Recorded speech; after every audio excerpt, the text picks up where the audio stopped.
So if you want to light up your pecs while benching, try these techniques and I guarantee you'll instantly feel it. Now the first thing I'll say is that no matter what you do or feel, the pecs still remain the primary mover for the bench press. And the truth is, if you got strong enough at it using correct technique, inducing progressive overload over many years, your pecs would likely be just fine. Just make sure to not get snapped up. But of course, that's not a sexy message and lifters are always looking for something special. So how about we talk about muscle biasing? Okay, emerging research is starting to show that as the weights get heavier on the bench press, talking about percentages here, the triceps become far more activated, which makes sense. That's why so many elite powerlifters are recommending a lot more direct arm work or simply emphasizing tricep-focused bench press variations like the closed grip bench. So, if we know this to be true, what about the reversal, as in not doing 5x5s or your classic 3 sets of 8 to 12? What becomes the limiting factor then? You guessed it, the chest.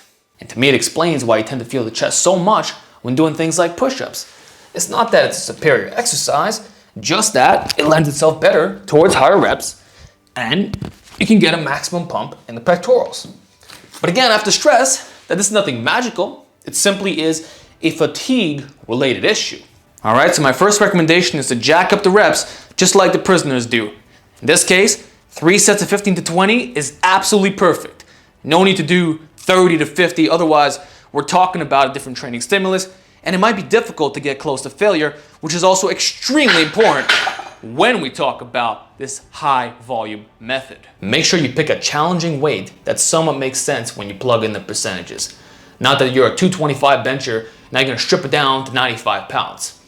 Can't say that's a smart idea. You'll probably get less growth in this case. That said, what separates us from bro training or endurance workouts is longer rest intervals. 2 to 5 minutes between sets will be the biggest game changer. So don't stick to 30 to 60 seconds. More rest is actually better in this case, because now we're getting the supposed biasing effect with maximum performance to go with it. All right, try that out and let's talk about another strategy, range of motion manipulation. The first thing I'll say is that half reps are a big no-no, which is all too common in commercial gyms.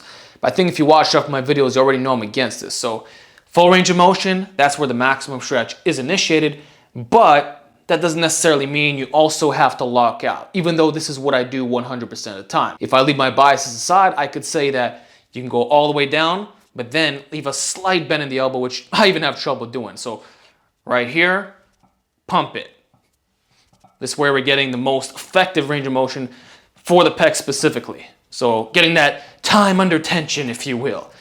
Again, if you're getting close to failure, probably not a big issue to begin with.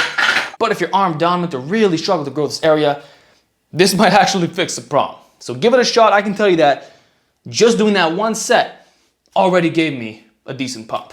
So we got TUT with high reps. What comes next? Where you bring the bar. See, what I'm doing is the shortest distance between 2 points. What I would personally recommend is not bringing the bar to your upper ab or sternum area. Instead, drift it a little bit lower. But here you're gonna be a bit more careful on the shoulder, so make sure you have that elbow tucked in. So you bring it a bit higher up on the chest. This way we get that slight range of motion increase. Otherwise, you can always do other exercises like high rep dumbbell press or even use a buffalo bar. Anyway, that should help a lot. But if you want one more tip, here it is. Making the bench press a lot more strict. See, gym bros will have you do this, which is absolute fucking garbage. Don't lift like this. But there is a lesson. Reducing the arch, which increases range of motion, therefore getting more or less weight for the pecs, and cutting out leg drive completely. So with this, you got a pretty good accessory for your regular bench. I would say it'll help you build bottom strength.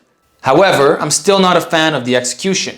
So what I'd first recommend is to either plant your legs directly on the bench or use the Larson style, which actually gives you even more range of motion.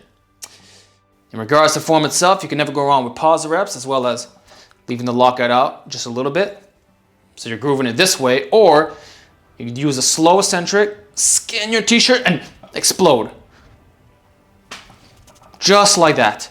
This is extremely strict, And you'll feel those pecs burning so fast that you'll want to leave a dislike on this video. Because this right here is humbling and truly burns. So give it a shot. I'm pretty sure you won't be disappointed.